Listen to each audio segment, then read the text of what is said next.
Hello guys, welcome back to my YouTube channel. Today's video we're going to be talking about some tips, tricks and benefits of the Barbados Welcome Stamp Digital Nomad Visa. Basically, these are the things that you should know and do if you arrive in Barbados and you're on the Welcome Stamp / Digital Nomad Visa.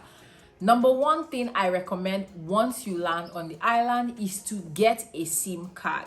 So a SIM card costs about $10 Barbados, and I highly recommend getting a SIM card because I found that some of my foreign friends, once they land here, their SIM card starts roaming, and that incurs costs fast. So ensure that your phone is on airplane mode and you turn off your data so that you can purchase a local SIM card, and then once you do, you can put it into your phone and you'll be able to access the local network. Now it's very easy for you to get access to internet.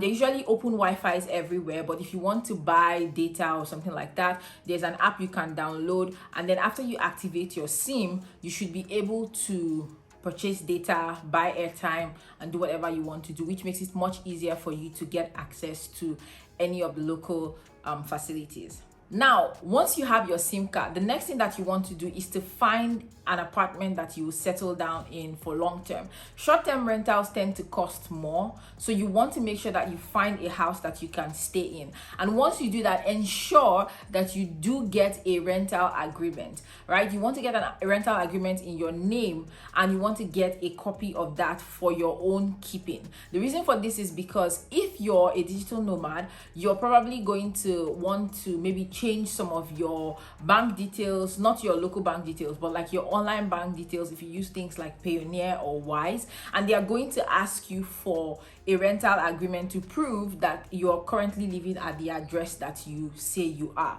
So if you're planning to live in Barbados on the welcome stamp for maybe a year, 2 years, something like that, then this is very important, so that with that rental agreement you can update your address and you'll be able to access whatever online banking facilities that you use for the online neobanks. The third thing you want to do immediately is also to sign up for a SurePay bills account. Why this is good is because even though the light and power and the water companies send envelopes every month to your apartment to tell you what your bill is for the month, with this particular service you'll be able to connect your light and power account and your water account to the SurePay bills account, and you're able to pay for some of your bills online. And if you also pay for your own Wi-Fi, now depending on the apartment that you choose, some of these utilities may be included inside of your rent, but if it is not and you're responsible for it, then this is very handy because you're able to pay for it online. Otherwise you have to go find a kiosk and a booth to pay physically. Another thing to do is to sign up for a Flow account. Most people use Flow for their internet here, and if you get a Flow internet box, then you want to sign up for a Flow account so that you can pay your bills online, and it comes in really handy because you can do that with a debit or a credit card. So that makes it very easy for you to pay your bills. Next up, there are two lesser known perks of the Digital Nomad Visa. One of them is that you can actually get a Barbados national ID. Now, while I was living in St. Vincent, this is one of the things I highly regretted, is that I wasn't able to get a national ID. And it's not because of anything other than most of the time as a non-citizen of a country, whenever you have to present an identification, you usually have to carry your passport all around, which is not safe because if it gets missing, the procedure for getting a new passport is usually hectic. That's why I highly recommend that as soon as you land, you want to go to get your national ID done. This is very simple and straightforward to do. You can go apply, and then once you do, you get an ID. It usually takes about, I don't know, somewhere around 2 weeks. However, Barbados is in the process of transitioning to a different kind of ID, so that ID might take slightly longer. However, as a digital nomad visa holder, you're actually eligible for a Barbados national ID. So you can then carry that ID everywhere, and it makes it easier for you to show identification if needed without having to carry your passport everywhere. The second lesser known thing is that you can actually get a driver's license in Barbados as a digital nomad visa holder. So that means that if you're like me that left Nigeria at an age where I hadn't learned how to drive yet, then you can actually start to learn. So you first go register and book a date for your learner's permit examinations. And then after you have finish your learner's permit examinations, then you can book a date for your actual driver's license test. Now they won't, if you've never driven before, they won't let you book any date that is less than 6 months from the time you got your learner's permit. That means that it's 6 months into the future, you have to go get some driving lessons and all of that, and then you're able to come take the test. And once you pass, you'll be given a driver's license, which comes in really handy. I'm so happy that I'm able to get that. I'm working on getting my driver's license as well. So if you're interested in something like that, then this is a very good option to go for. Next up is the ATMs. Now, there are a couple of banks in Barbados. We have like CIBC, Scotia, there's First Citizens, I think there's a Republic Bank. There are a couple of banks, but all banks are not the same. Some are very much local, some are regional, and some have international branches. Depending on what country you're coming from, you want to make sure that you check the ATMs. I would recommend withdrawing from different ATMs to see what the exchange rate is. So for me, for example, I often use my Pioneer card to withdraw from the banks, and I find that Scotiabank has the best fees and conversion rates when I withdraw with my Pioneer card. However, if you have a US card, US cards, they usually have the least amount of fees. So when I use my business debit card to withdraw from the ATMs, it's usually much cheaper. I find that Scotiabank has good rates. First Citizens works as well. I haven't tried Republic Bank, so there's that. And also for the stores, while you're shopping, you want to make sure that the store that you're shopping with, if you want to pay with your card, that their card will work with your card. So I highly recommend, as you're shopping in different stores, depending on the stores that are closer to you, you maybe buy a small amount of things and try your card so that you know, okay, this store does not work with my card. For example, I know that Massy stores does not work with Pioneer card. Like it doesn't accept my card. It was very embarrassing. Thank God I had cash on me that day. So that's something that you want to keep in mind regarding the ATMs and the use of your foreign cards. Tying into spending money in stores, I highly recommend that if you want to save money on groceries, you should buy local products. Now, when you go into stores like Massy, for instance, Massy has a wide selection of goods, so you find more international brands in Massy. However, the prices also reflect the fact that they were imported into Barbados. So if you're looking to save money on groceries, it's very important that you find the local versions of the brands that you're used to. So if you're used to taking cornflakes, for example, find the cornflakes equivalent of, that in Barbados. Now, personally, I don't eat a lot of like sweets and junk food just generally, so I don't really feel it that much. I just eat the regular rice, but you can easily tell a brand that is local from a brand that is foreign just by the price tags. And for that reason, a lot of people like to shop at popular discounts because they usually pack a lot of locally produced goods, which means that their prices are relatively lower than say in Massy, or maybe cost you less. Transport in Barbados is quite unique. There are two kinds of vehicles that you can use for public transportation. So we have the ZRs, so they are usually white or yellow, and just keep in mind that every movement that you take is $3.50. It's flat, so it doesn't matter if you took a 1 minute drive inside of a van or the entire ride took 40 minutes. It's $3.50. So just keep that in mind, and maybe you walk more places if necessary. And then for the electric buses, which some people call the government buses, they do not give change.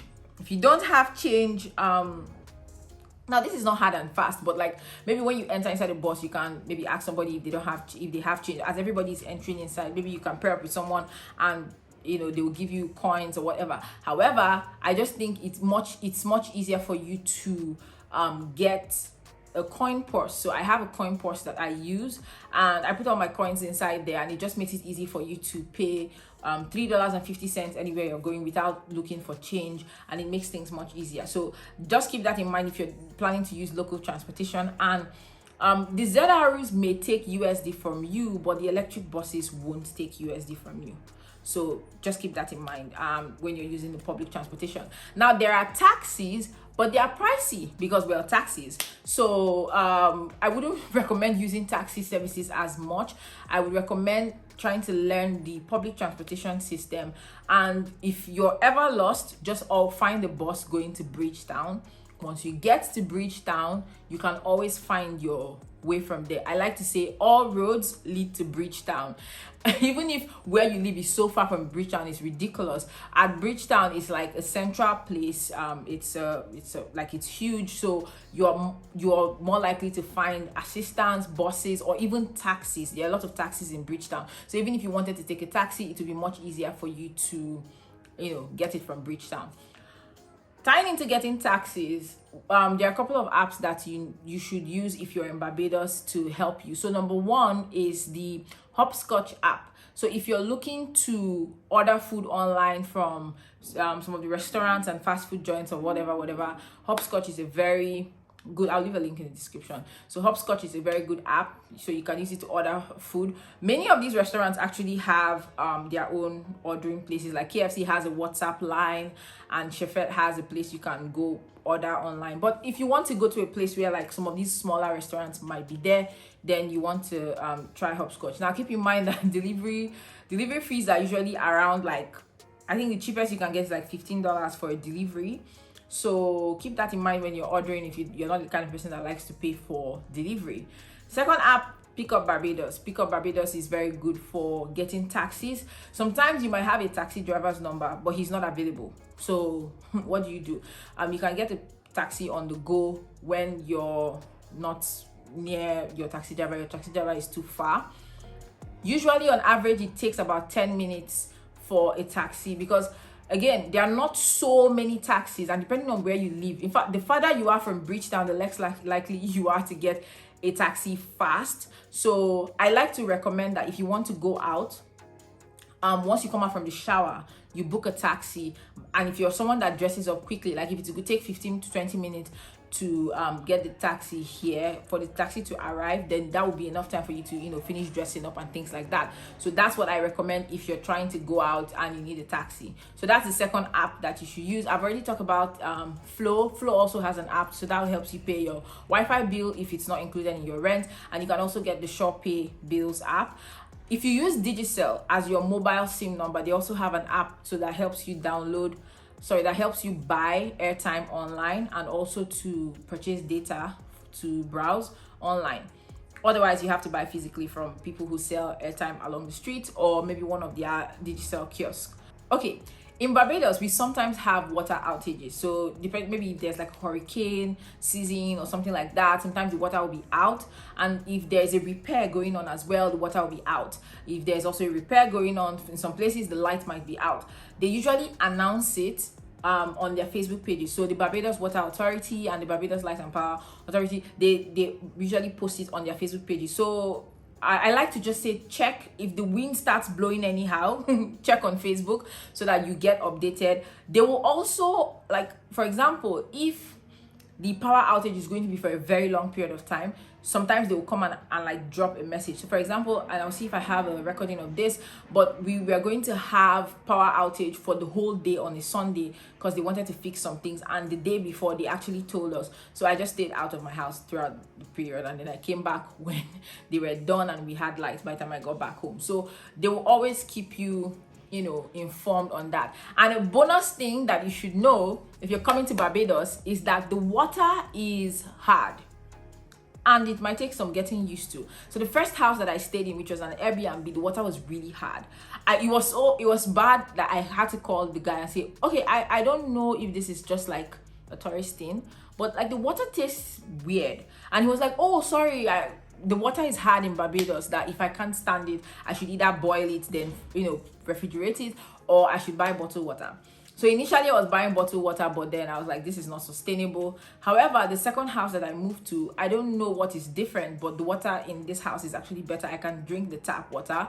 So if you're someone who is picky with water, you might want to adjust your expectations or prepare a very generous budget to be buying bottled water often. So those are the tips and tricks for you if you're planning to come to Barbados on the Welcome Stamp or Digital Nomad visa.